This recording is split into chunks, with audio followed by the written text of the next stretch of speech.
and the fullback's position solid with a blasting game. PJ, you didn't hear my take the other night, obviously, on Herbert not making the team, man. Actually, you guys kind of hit everything else like on par. Before I go, just for the record, Fire Marshal Triple R just saved the broadcast. Yeah. And then he damn near burned up a deep dish pizza in there. That's what you did. That's what you get for cooking a damn deep dish. No, I just had a little boil over, and I didn't have a pan underneath, and the smoke detector was being, dutiful and doing its job, but I had to tell it to shut the fuck up because the pizza's cooking. It's all good. Ain't nothing burning. Okay, you gotta take the battery out that thing. I hear it chirping. It is out, and it's still chirping. Oh, it is out. It's still got that last little. You want to take us? You want to take us in the kitchen and show us what you're doing? Oh no, not right now. It's cooking. It's hot. It's 425 degrees going on in there. We ain't going in there right now. But when it's done, yes, sir. Let us know, man. We're gonna put you on big screen so you can show everybody what you got. Indeed. All right. So what? And that was just the shirt I'm wearing. Put Trip in big screen, man. We need to see what he got going on. Yeah, the whole deep dish. We need the world need to see what he got going on. Let's just take everybody out. There you go. All right, so here's what we have. We got a nice flour, cornmeal, honey, and olive oil crust, layered with some mozzarella cheese at the bottom, then an Italian sausage from over by there, some ground beef, mushrooms, bell peppers, onions, topped with a nice pasta sauce who has its own sauteed garlic and onions, and then topped with a nice Parmesan crust. All right, go and bust that motherfucker over, Marcus Stewart. Shit, I want to see how we order that on Uber Eats. You doing Uber Eats over there? Or Grubhub? Which one? How do I order? Well, here's what we gonna do. We got to let it cool for a little bit, and then at the next segment, we'll show the inside between the next segment. Bust that bread open right now. Bread, brother. Nah, you gotta let it cool. Yeah, you gotta let it cool down a little bit. Next segment. Let it form. JF1. Why the heck not? So base all your judgment on what we can do. Base it on that he's got the weaponry to put up 21 points in a half and be able to play defense on top of that. I think there was a stretch where our second half adjustments was just great.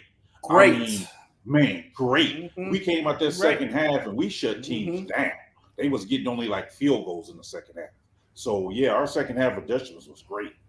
Huge difference than from that Nagy era, man. Absolutely. When Absolutely. we were just man. coming out of halftime and just getting pounded on All every time. flat. Pounced on. It was just terrible. Halftime adjustments. What the fuck are those? Exactly. The other thing that we do have working for us is Luke Getsy worked with Jordan Love, so he knows exactly what Jordan Love is. And he's gonna talk to the defense and tell us exactly what Jordan Love struggles with. Maybe he's gotten better at those things in the last 2 years. Maybe he hasn't. But that was our strength anyway. Was our defensive backs. I mean, I thought they played pretty solid all year. Mm-hmm. So man, we have a chance. We have a chance, man. Don't count us out. Agreed. Believe. We have it. I believe they can attack teams, put up 21 on the average, and really play some defense. Maybe add a couple touchdowns, a touchdown here, touchdown there, a few field goals. And I think they have the weaponry to do that, and the balance the attack that they can provide against a team with those weapons they have. I mean, we don't realize now the kind of dynamics that they can come up with in a coaches meeting with the kind of combos or receiver combos that they can put out there between Valus, DJ Moore, Mooney, Claypool. You know the kind of combinations they can put out there and the mismatches they can create on those combinations, man. I mean, it's the groupings that you can put out there to really cause a problem here and just to turn around and hand it the fuck off to one of those running back to rip somebody. You establish yourself down the field and just to open up the middle of the field and run it. And so we didn't have that last year. So consider that in your ratio about how you think the Bears will do, and you will do better at evaluating what you will see, because we're going to be much better on both sides of the ball. Just know that ahead of time. Our receivers are fast. I think the slowest one is what, a 4.45 or something like that. All our guys running in the 4.4s are better. And then not only that, I really believe that our offense, to your point, Nomad, is we're going to be putting up. I say by the end of the season, we should be averaging mid 20s in scores and points. Oh yeah, easily. As it gets colder, it's going to be harder to put up those points, because you know how it is in the weather. But early in the season, man, we're gonna rack motherfuckers up.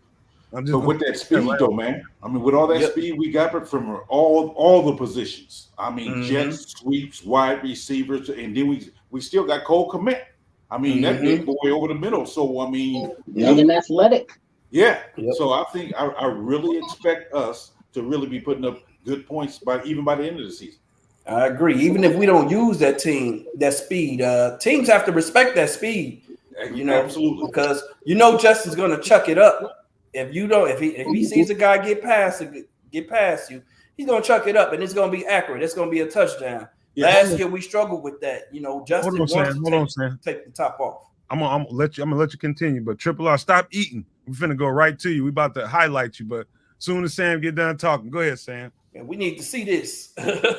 That's all I wanted to say was, we have the speed, so teams can respect the speed. And that speed is also going to help the running game immensely, guys. Like, teams have to back up. You can't bring that extra safety. You bring that extra safety down, we got two guys on the outside. That's just going to work. You can't. One safety in the middle can't cover two guys with speed. Okay, so teams are in trouble when it's slow coming across the middle. Exactly. That's right. And I just want to introduce you guys. Let's put Triple R on the screen, full screen. We need to see it. I want to see it chopped up. Hold on, I got to get on the plate first. All right. Go ahead, plate that demo. But just little reference before we get into it. This is our new segment called "A Motherfucker in the Kitchen." Put me in the kitchen. In the kitchen. We gonna let him get his thing on, man. I love it, man. The fact that he's brave enough to put what he just created on camera, love it. And you gonna make me want some damn pizza. Stop eating, man. We try to set it up so you can get the first bite off. We want to see the cheese stretch. That's okay. There you go, Nick. There you go, Nick. That's a wall banner right there. A motherfucker in the kitchen. I can't wait to see. Okay, see, here's the thing.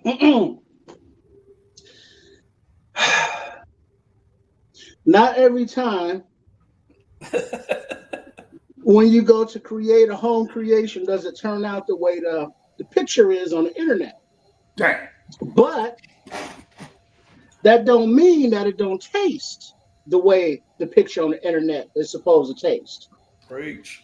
So I don't have the cheese poured right because I don't think I cooked the crust long enough. I don't let it cook. Put the camera down while you're talking so we can see your food. Oh yeah, there it is. So I don't. Oh shit! Hold on. So I don't think I let it cook the crust long enough, but the actual flavor and the taste is delicious. Ingredients. What does that look like? I'm not seeing that look like. That damn thing look like a Thanksgiving dinner. He stuffed that joint with all the different ingredients. Mm-hmm. I thought that was some damn stuffed dressing and Like some dressing with that's like a potluck put together. Because what a deep dish is it's not your flat pizza, it's a casserole basically. And then the skillet is a motherfucker. And so I got it off the skillet, but it's delicious. And yeah, I'm looking good. That motherfucker that made a potluck and shit.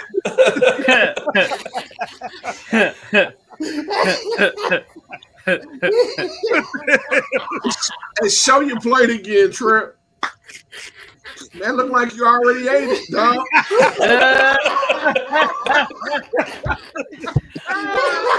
You say it tastes good, though. Fuck y'all. Oh, yeah. The hell is that?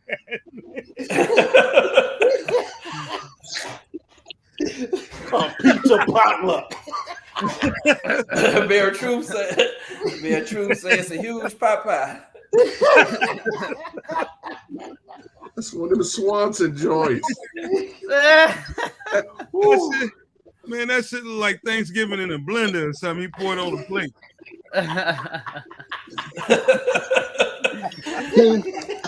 He say that shit Cranberry good, though. sauce in that motherfucker. Last time I made it, it came out more formed because that crust, so it looked more like pizza. But this taste is like, yeah, this is that same shit when you go to Giordano's or Manati's or Pizzeria Due or Uno. Yeah, this is that.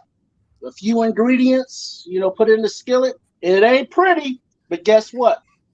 Y'all got some children by some babies' mamas that ain't the most beautiful job to see.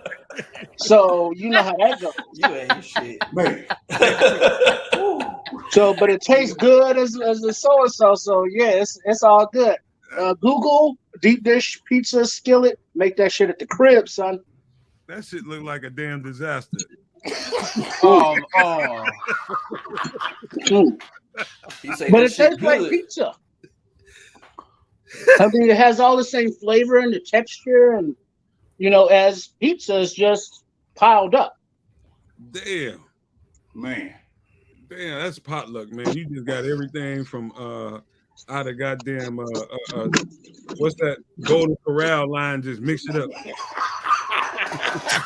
Well, I was 200 pounds by the time I graduated from 8th grade, so I've done that.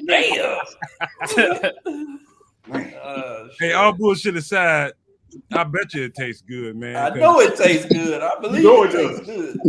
I'm bullshitting with him, but I know it tastes good because I heard how he put it all together. them ingredients in that shit. Me and Gotta Chris, be He got all the members of the 4 food groups up on that mug. right. He got I ain't gonna call it pizza though. I ain't gonna call it pizza because I don't see that cheese. He I might can got tell you, the he might got a difference piece is because it's in a skillet and I'm not using a typical pizza pan, it's thicker. So the ability for it to form more in the center and that crust to stay around it with all the various juices and all is harder. So it's gonna be a mess. It ain't gonna be pretty, but the flavor, it's all there. Them various juices to do that. They not. PJ, watch yourself. Hey, they got this thing downstairs in my freezer called a home run in. And as soon as I get off this motherfucker, You pop That's it right what I in. mean. Yes, sir. So yeah, I mean, it's like I say, it's not always pretty, but it's effective. This is enough food for a few days. I ain't got to order nothing or DoorDash nothing or freeze nothing. I made it myself, so it's healthier. It's less expensive and tastes fucking good, baby. you know how they got those. You know how they got those Jimmy Dean's breakfast bowls. Mm-hmm. Right. We got Triple R's fucking dinner bowls right there. Yes, sir. That's what you put in a bowl. You just mix that shit up, throw it in the microwave, heat it up. You go to work. Triple R look like a chef. Hey, that was fun, man. And thank you to our special guest PJ from Bears Country Park Productions. Thank you to Nick, member of the Nomad Live Network. Thank you to Sam for being a member of the Nomad Live Network. And you too, Triple R. You special, brother. I want one of them dinner bowls, man. You got to send that shit to me, man. I don't know what you're gonna do, but I need to see that, man. Put that UPS, do something, man. The flavor of my mouth is, it's like there's a party in my mouth and everybody's invited. Pause. Whoa.